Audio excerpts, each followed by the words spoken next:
अस्सलामुअलैकुम स्टूडेंट्स, पिछले लेक्चर में आप देख चुके हैं कि हमने सब्स्टिट्यूशन मेथड किया है। इस लेक्चर में हम स्टूडेंट्स एलिमिनेशन मेथड करते हैं। हमने जो पहले लेक्चर किया था उसमें जो मेथड किया था वो मैट्रिक्स इनवर्जन मेथड किया था। फिर दूसरे नंबर पे हमने क्रैमर रूल किया है, तीसरे नंबर पे सब्स्टिट्यूशन मेथड किया है। आज स्टूडेंट्स हम चौथे नंबर पे एलिमिनेशन मेथड करते हैं। तो इसमें स्टूडेंट्स हमने दो क्वेश्चंस यानी दो वेरिएबल लीनियर इक्वेशंस ली थी, एक 2 वेरिएबल और एक 3 वेरिएबल लीनियर इक्वेशन। तो ये स्टूडेंट्स मैं आपको पहले 2 वेरिएबल लीनियर इक्वेशन से क्वेश्चन को सॉल्व करना सिखाता हूँ। आज हमने एलिमिनेशन मेथड करना है। एलिमिनेशन मेथड करने के लिए हमने स्टूडेंट्स क्या करना है कि सबसे पहले इक्वेशंस के नाम रखने हैं। Equation number 1, equation number 2। तो इन दोनों को स्टूडेंट्स हमने करना क्या होता है, पहले एलिमिनेशन में याद रखना है। सब्स्टिट्यूशन में मैंने आपको बताया था कि हमने x या y की वैल्यू निकाल के एक इक्वेशन से x या y की वैल्यू निकाल के दूसरी में पुट करनी होती थी। लेकिन एलिमिनेशन में क्या करना है स्टूडेंट्स, एलिमिनेशन में ना हमने x के साथ जो नंबर है उनको सेम करना है।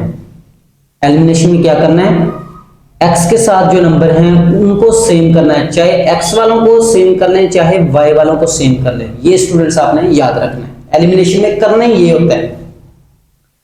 अगर हमने स्टूडेंट्स x वालों को सेम करना है तो यहाँ पर 2 है, यहाँ पर 3 है, तो सेम कैसे होगा। अगर हमारे पास यहाँ पर 2 है, अगर इसको 3 से मल्टीप्लाई कर देंगे ये हो जाएगा 6। अगर इसको 2 से मल्टीप्लाई कर दें तो ये हो जाएगा 6, दोनों बराबर हो जाएंगे। लेकिन हमने स्टूडेंट्स y वाले देखना है कि ये 2 है और ये भी 2 है, तो ये तो ऑलरेडी सेम है, तो हमें इनमें मल्टीप्लाई करने की जरूरत ही क्यों है, क्वेश्चन को लंबा करने की जरूरत क्यों है, तो ये ऑलरेडी सेम है। तो इन दोनों को स्टूडेंट्स हमने सेम ही करना होता है, ये पहले से सेम है। तो आप देख रहे हैं एक प्लस का है एक माइनस का है, अगर दोनों साइन चेंज हो तो इनको हमने ऐड कर देना है। क्यों, क्योंकि ये प्लस माइनस कैंसिल हो जाती है, इसलिए हमने ऐड करना है।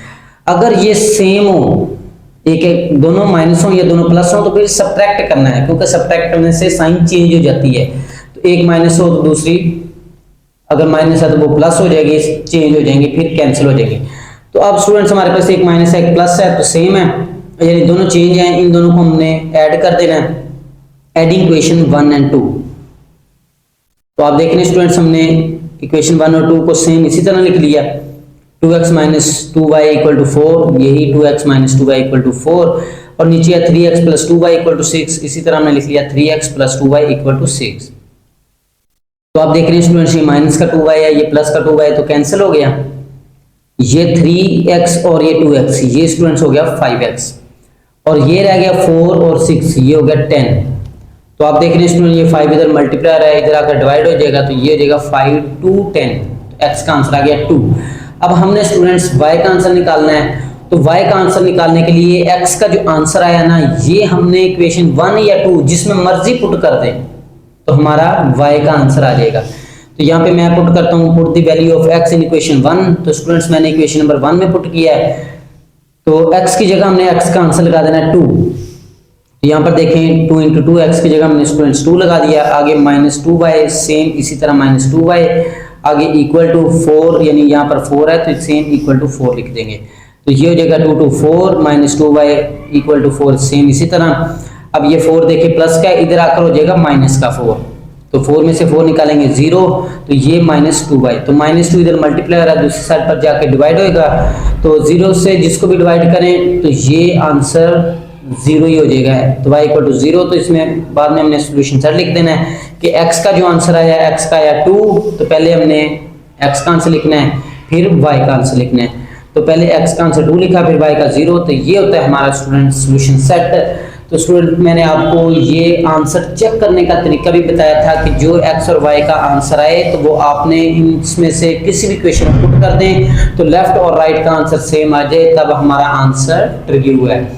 तो इसको हमने स्टूडेंट्स अभी 2 वेरिएबल लीनियर इक्वेशन से सॉल्व किया है। तो इसको अभी हम स्टूडेंट्स क्वेश्चन नंबर 2 करते हैं। क्वेश्चन नंबर 2 में स्टूडेंट्स आप देख रहे हैं कि 3 वेरिएबल लीनियर इक्वेशन है। 3 वेरिएबल लीनियर इक्वेशन कैसे हैं कि x है, y और z है, 3 वेरिएबल है, तो इसलिए ये 3 वेरिएबल लीनियर इक्वेशन होगी।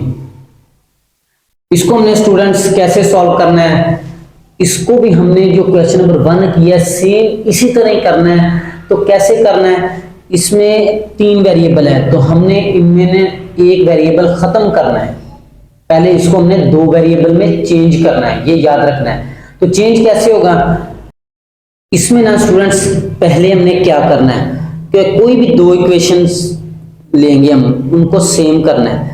तो कौन सी 2 मैंने स्टूडेंट्स सेम करनी, पहली और दूसरी को, पहली दूसरी को हम सेम करते हैं। यहां पर स्टूडेंट्स पहले जो सा मर्जी आप सेम कर सकते हैं। यहां पर है 2x और ये है x। अगर मैं पहली इक्वेशन को 2 से मल्टीप्लाई कर दूं तो ये 2x हो नहीं जाएगा, ये भी 2x, ऊपर वाला भी 2x हो जाएगा, सेम हो जाएगा। तो यही स्टूडेंट्स मैंने पहले किया, multiply two both sides of equation 1, equation 1 को 2 से मल्टीप्लाई कर दिया तो ये हो जाएगा 2x, ये 2 2 4y, ये 2 3 6, ये 2 10 20। तो ये स्टूडेंट्स आप देख रहे हैं कि 2x + 4y + 6z = 20। तो स्टूडेंट्स अगर यहाँ पर आपको कंफ्यूजन है तो कमेंट करके पूछ सकते हैं। तो कमेंट आपने कैसे करना होता है, वो टाइम जहां पर वीडियो चल रही है ना, आपने स्टूडेंट्स टाइम सेंड कर देना ताकि मुझे पता चल जाए कि आपको यहां पर समझ नहीं आई। यानी टाइम पे देखूंगा ना, टाइम जहां पर आपने जो भी मिनट चल रहा है, जो सेकंड चल रहा है, वो आपने मुझे ना कमेंट में सेंड कर देना है, तो मुझे उससे पता चल जाएगा कि आप यहां से कंफ्यूज हैं। फिर उसके बाद स्टूडेंट्स दूसरी क्वेश्चन यानी तीसरी है, इसमें 3x है। तो अगर मैं पहली इक्वेशन को 3 से मल्टीप्लाई कर दूं तो 3x हो जाएगा, यानी इसको तो हमने सेम कर लिया, इन दोनों को सेम हो जाएंगी, ये तो हमने सेम कर लिया है। अब हमने तीसरी क्वेश्चन वाला भी काम करना है। इसमें देखें स्टूडेंट्स, अगर मैं इसको 3 से मल्टीप्लाई कर दूं तो ये 3x वाली बन जाएगी।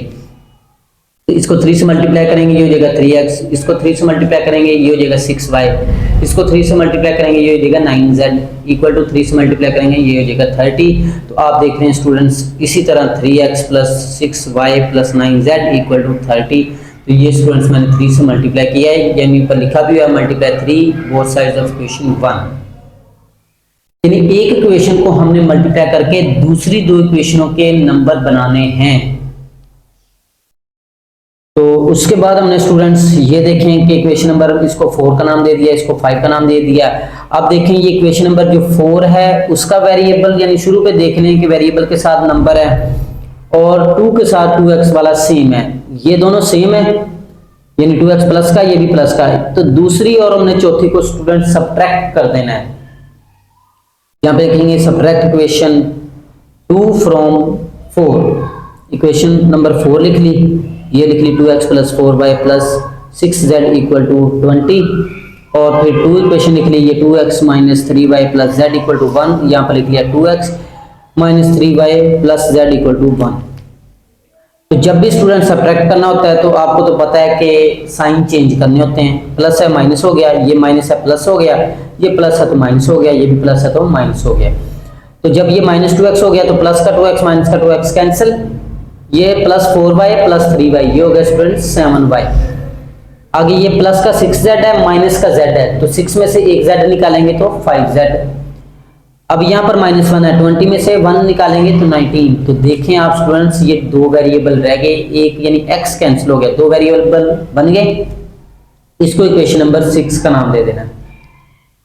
इसी तरह स्टूडेंट्स हमने 3x वाला भी, यानी ये इक्वेशन भी बनाई हुई है। तो अब ये 3x वाली और ये 3x वाली, इन दोनों को सब्ट्रैक्ट कर देना है। कहेंगे सब्ट्रैक्ट इक्वेशन 5 फ्रॉम 3 या सब्ट्रैक्ट इक्वेशन 3 फ्रॉम 5।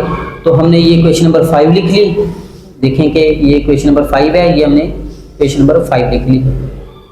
फिर उसके बाद ये इक्वेशन नंबर 3 लिखेंगे, यहाँ पर देखिए इक्वेशन नंबर 3 जो है ये वाली, तो यही इक्वेशन यहाँ पर 3 लिख ली।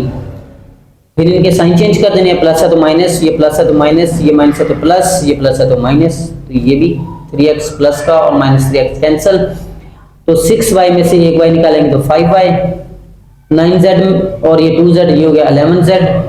तो 30 में से 9 निकाले तो 21। ये भी देखें स्टूडेंट्स 2 वेरिएबल में चेंज हो गई, y और z, यानी x गायब हो गया। इसको इक्वेशन नंबर 7 का नाम दे देंगे। ये स्टूडेंट्स हमने इक्वेशन नंबर 6 निकाली, इक्वेशन नंबर 7 निकाली। अब इन दोनों को इस्तेमाल करेंगे। तो आप देखें स्टूडेंट्स ये दो इक्वेशन रह गई, इक्वेशन नंबर जो 6 हमने लिखी थी और ये 7 लिखी थी, ये मैंने स्टूडेंट्स तरतीब से लिख दिया। अब स्टूडेंट्स जो हमने क्वेश्चन नंबर 1 किया, पहले जो मैंने आपको एग्जांपल करवाई है सेम उसी तरह, उसमें x और y था, इसमें y और z है। अब इसमें सेम करना है यहाँ पर स्टूडेंट्स। अब y वाले चाहे आप सेम कर लें, चाहे z वाले सेम कर लें। अगर y वाले सेम करने हैं, इसमें 7 है, नीचे 5 है, अगर ऊपर वाले को 5 से मल्टीप्लाई करें तो ये 35 हो जाएगा, इसको 7 से मल्टीप्लाई करें ये भी 35 हो जाएगा, सेम हो जाएगा ना। अगर आप z को सेम करना चाहते हैं तो यहाँ पर 5 है, अगर इसको 11 से मल्टीप्लाई करो तो ये 55, अगर ये 11 है, इसको 5 से मल्टीप्लाई करेंगे ये भी 55, दोनों सेम हो जाएंगे।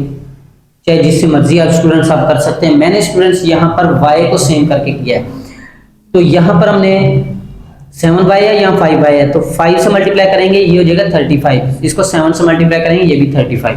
तो ऊपर वाले को मैंने ये इक्वेशन नंबर 6 को 5 से मल्टीप्लाई किया, multiply 5 both sides of equation 6, तो 5 से मल्टीप्लाई करेंगे ये हो जाएगा 7 5 35, 5 से मल्टीप्लाई किया 5 5 25, 19 को 5 से मल्टीप्लाई किया 95। तो ये स्टूडेंट्स हमने मल्टीप्लाई किया है। फिर उसके बाद स्टूडेंट्स जो ये दूसरी इक्वेशन है, इसको हमने क्या करना है, इसको 7 से मल्टीप्लाई करना है, मल्टीप्लाई 7 बोथ साइड्स। यहाँ पर देखिए स्टूडेंट्स, यहाँ पर वो ब्लैक नजर आ रहा है जो नेक्स्ट मेथड किया हुआ है, तो यहाँ पर आप गौर से देखें, multiply 7 both sides of equation 7, यानी ये इक्वेशन नंबर 7 है, इसको 7 से मल्टीप्लाई किया हुआ है। 7 5 35, 7 11 77, 21 को 7 से मल्टीप्लाई करेंगे 147। देखें students, 35y plus 77z equal to 147, इसको इक्वेशन नंबर 9 का नाम दे दिया। तो ये देखें स्टूडेंट्स, हमने ये भी 35y हो गया और ये भी 35y वाली इक्वेशन बन गई। अब इन दोनों इक्वेशनों को स्टूडेंट्स हमने सब्ट्रैक्ट कर देना है। तो ये स्टूडेंट्स मैंने इक्वेशन लिखी 35y प्लस 77z 147, और जो पहले हमने इक्वेशन निकाली ये 35y प्लस 25z और 95, ये मैंने स्टूडेंट्स नीचे इक्वेशन लिख ली 35y 25z 95। अगर स्टूडेंट्स हम इक्वेशन इन दोनों को ऊपर नीचे भी लिख लें तो आंसर गलत नहीं होगा, यानी आंसर पे कोई फर्क नहीं पड़ेगा। तो देखें स्टूडेंट्स, हमने सब्ट्रैक्ट करना है तो साइन चेंज कर देंगे, प्लस है तो माइनस, ये प्लस तो माइनस, ये प्लस तो माइनस, तो ये प्लस का और माइनस का कैंसिल हो गए।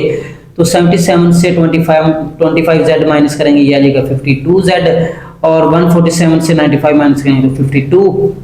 अब 52 इधर मल्टीप्लाई हो रहा है, उधर जाकर डिवाइड हो जाएगा, तो ये आंसर आ जाएगा 1। तो इससे स्टूडेंट्स इतनी मेहनत करने के बाद हमने z का आंसर निकाल ही लिया। फिर उसके बाद हमने स्टूडेंट्स z का भी आंसर निकाला है, तो y और x और y का भी आंसर चाहिए। तो z का आंसर 1 निकाला है, तो जो हमारे पास y और z वाली इक्वेशन है, तो z का आंसर पुट करेंगे तो y का आंसर आ जाएगा। तो ये स्टूडेंट्स मैंने z का जो आंसर है इक्वेशन नंबर 6 में पुट किया है। क्यों? क्योंकि इक्वेशन नंबर 6 देखें स्टूडेंट्स y और z वाली है, तो z का आंसर पुट करके y का आंसर आ जाएगा। चाहे इक्वेशन 7 में पुट कर लें, चाहे 6 में पुट कर लें, आपकी मर्जी है। तो मैंने स्टूडेंट्स इक्वेशन नंबर 6 में पुट किया है, तो z की जगह 1 पुट कर दिया, क्योंकि z का आंसर 1 आया। तो 5 1 5, ये प्लस के इधर आके माइनस हो जाएगा, 9 में से 5 गए तो ये आ जाएगा 14, तो 7 तो जाके डिवाइड हो जाएगा 7 2 14, तो y का आंसर भी आ गया 2, यानी y का आंसर भी निकाल लिया, z का आंसर भी निकाल लिया। अब स्टूडेंट्स हमारा रह गया x का आंसर। तो x का आंसर निकालने के लिए स्टूडेंट्स आपने जो भी 3 वेरिएबल वाली इक्वेशन जिसमें x है, तो x इन तीनों में ही है, इन तीनों में से जो सी मर्जी इक्वेशन में आप y और z का आंसर पुट कर दें तो आपका x का आंसर आ जाएगा। लेकिन स्टूडेंट्स हमने उसमें पुट करना है जिसमें हमें कम काम करना पड़े, तो मैंने स्टूडेंट्स इक्वेशन नंबर 1 में पुट किया, क्योंकि x अकेला ही है, y और z का आंसर पुट करेंगे तो x अकेले का आंसर आ जाएगा। तो देखिए स्टूडेंट्स, मैंने इक्वेशन नंबर 1 में पुट किया है, y और z की वैल्यू इक्वेशन 1 में पुट कर दी। तो यहाँ पर y की जगह y का आंसर 2, z की जगह z का आंसर 1, तो 2 1 ये 2 2 4, 3 1 3, तो 4 और 3 7, ये प्लस का 7 इधर आके -7, 10 में से 7 गए तो 3, तो x का आंसर आ गया 3। तो फिर इसके बाद हमने सॉल्यूशन सेट लिख देना, x का आंसर है 3, फिर y का हमने निकाला था 2, y का लिख देंगे 2, z का आंसर निकाला था 1, तो z का आंसर लिख देंगे 1।